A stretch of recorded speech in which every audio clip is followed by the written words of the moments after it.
जय हिंद दोस्तों। आज हम इस वीडियो में प्राचीन भारत की पुस्तकें और उनके लेखकों के बारे में पढ़ेंगे।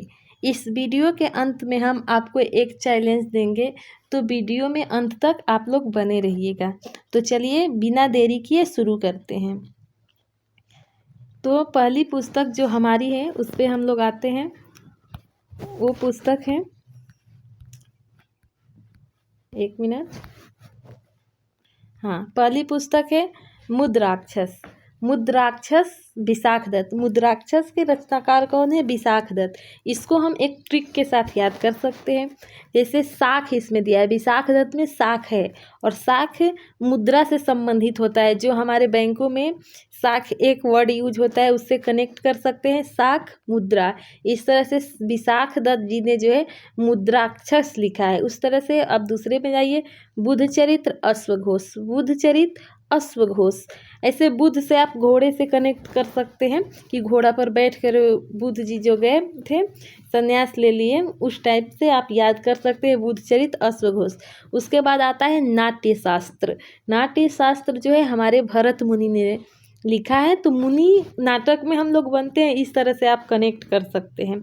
ठीक है, फिर आगे जो है पंच सिद्धांतिका और बृहत संहिता। पंच सिद्धांतिका और बृहत संहिता, ये जो है बराह मिहिर जी ने लिखा है। बराह मिहिर जी ने, मतलब इसको भी आप कनेक्ट कर सकते हैं कि बराह मिहिर जी जैसे 12 तरह के आप प्रपंच नाटक, बेहद नाटक करते हो, इस तरह से आप बराह मिहिर के पंच सिद्धांतिका और बृहद संहिता आप याद कर सकते हैं।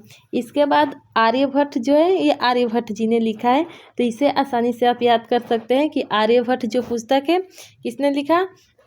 आर्यभट्ट जी ने। फिर पंचतंत्र विष्णु शर्मा। पंचतंत्र विष्णु शर्मा, जैसे भगवान विष्णु हैं वो पांचों तत्वों के मालिक है, इस तरह से आप पंचतंत्र विष्णु से कनेक्ट कर सकते हैं। तो पंचतंत्र किसने लिखा? विष्णु शर्मा। फिर एहोल प्रशस्ति रवि कृति जी ने लिखा है। एहोल प्रशस्ति ये रवि कृति जी ने लिखा है। तो रवि अस्त होता है, उदय होता है, इस तरह से आप कनेक्ट कर सकते हो। एहोल प्रशस्ति रवि कृति। फिर इंडिका जो है मेगास्थनीज ने लिखा। तो ये भी आप तो बहुत फेमस पुस्तक है, ये आपको याद ही होगा। फिर भी हमें इसे छोड़ना नहीं है, क्योंकि पेपर में आसान सवाल भी आते हैं और आसान सवाल हमें कभी गलत नहीं करने हैं, क्योंकि सबको आते हैं। इसके बाद आता है अर्थशास्त्र। अर्थशास्त्र जो है कौटिल्य ने लिखा, और कौटिल्य को हम कल्हड़ भी कहते हैं। ठीक है, तो इस तरह से आप याद कर सकते हैं कि अर्थशास्त्र कौटिल्य ने लिखा। फिर आता है चरक संहिता और लीलावती। देखो, चरक संहिता तो चरक जी ने लिखा, ये तो काफ़ी आसान है कि चरक संहिता चरक जी ने लिखा। फिर लीलावती और भास्कर जी ने लिखा है। तो लीलावती को कैसे याद कर सकते हैं? भास्कर यानी सूर्य, और सूर्य सुबह और शाम को लाल होता है, तो इस तरह से आप कनेक्ट कर सकते हैं कि जो लीलावती पुस्तक है वो किसने लिखा है? तो भास्कर जी ने लिखा है। फिर आगे बढ़ते हैं दोस्त, आगे आते हैं। तो आगे हमारा हर्षचरित्र और कादम्बरी। हर्षचरित्र और कादम्बरी, इसको कनेक्ट कर सकते हैं हम लोग कि हर्ष ने जब कादम्बरी को देखा तो उसके हृदय में बाण जैसे लगा। इस तरह से हम दोनों पुस्तक के जो रचयिता करने वाले हैं बाणभट्ट जी, उनका याद कर सकते हैं। तो हर्षचरित्र और कादम्बरी किसने लिखा? बाणभट्ट ने। फिर आगे आते हैं, तो आगे है जो नागानंद और रत्नावली। नागानंद और रत्नावली ये हर्षवर्धन ने लिखा। देखिए, आनंद से जो है हर्ष का वर्धन होता है, ये भी याद कर सकते हैं। फिर या नाग को देखते हैं तो कुछ लोग बहुत खुशी खुशी देखते हैं, उनको आनंद आता है, इस तरह से भी आप हर्ष का वर्धन होता है। फिर रत्न से याद कर सकते हैं, किसी को रत्न मिलता है तो भी उसके अंदर हर्ष यानी खुशी होता है, तो उसमें भी हर्ष का वर्धन होता है। इस तरह से नागानंद और रत्नावली हर्षवर्धन आप याद कर सकते हैं। फिर आगे चलते हैं, तो आगे हम देखते हैं अष्टाध्यायी, महाभाष्य और मृच्छकटिका। तो इसमें जो है अष्टाध्यायी पाणिनि जी ने लिखा है। अष्टाध्यायी पाणिनि जी ने लिखा है। महाभाष्य पतंजलि जी ने लिखा है।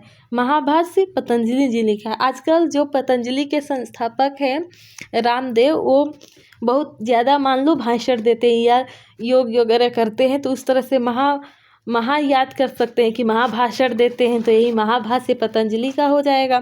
फिर मृक्ष कटिका, जैसे शूद्रक है तो जैसे मृक्ष को मछली से आप कनेक्ट करिए, शूद्र यानी छोटे लोग जो है मछली खाते हैं, उस तरह से कनेक्ट करके वृक्ष कटिका शूद्रक याद कर सकते हैं। ये सिर्फ याद करने के लिए, अदर वे में आप लोग मत लीजिएगा। फिर आगे आते हैं गीत गोविंद। गीत गोविंद को याद करना काफ़ी आसान है। गीत गोविंद मतलब गोविंद जी का जय याद कर लीजिए, या गीत में गोविंद जी का है गोविंद जी जय, या जय देव गोविंद जी याद कर सकते हैं आप लोग। बहुत सारे ट्रिक है ये, तो काफ़ी आसानी से याद हो जाएगा।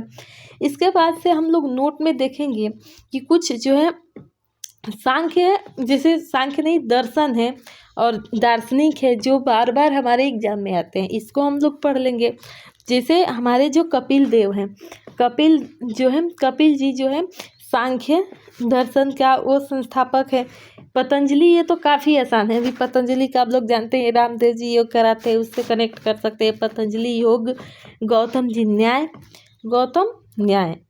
कपिल सांख्य, पतंजलि योग, वैशेषिक कणाद मतलब विश्व आजकल बहुत कड़ा हो गया है, इस तरह से याद कर सकते हैं कि वैशेषिक कणाद, मीमांसा, जैमिनी मतलब जो भी है सबके अंदर इच्छा है, इस तरह से मीमांसा है, इस तरह से कनेक्ट करके आप जैमिनी मीमांसा याद कर सकते हैं। आदि शंकराचार्य अद्वैत, तो अद्वैत एक आदि से अद्वैत और आदि दोनों कनेक्ट करके याद कर सकते हैं कि अद्वैत जो है कौन है, तो शंकराचार्य है। द्वैतीय जो है माधवाचार्य हैं, द्वैत जो है माधवाचार्य जी लिखे हैं। और फिर एक विशिष्ट द्वैतीय है, विशिष्टा द्वैतीय जो है रामानुज लिखे हैं। कौन लिखे हैं, रामानुज। ठीक है दोस्तों, जो मेरा चैलेंज था वो चैलेंज ये था कि अगर आप लोग मेरे साथ जुड़कर तैयारी करना चाहते हैं तो मैं आपको एक चैलेंज दूंगी, जिसको अगर आप लोग एक्सेप्ट करते हैं तो नेक्स्ट वीडियो में हम आपके साथ डिस्कस करेंगे। ओके, थैंक यू, जय हिंद।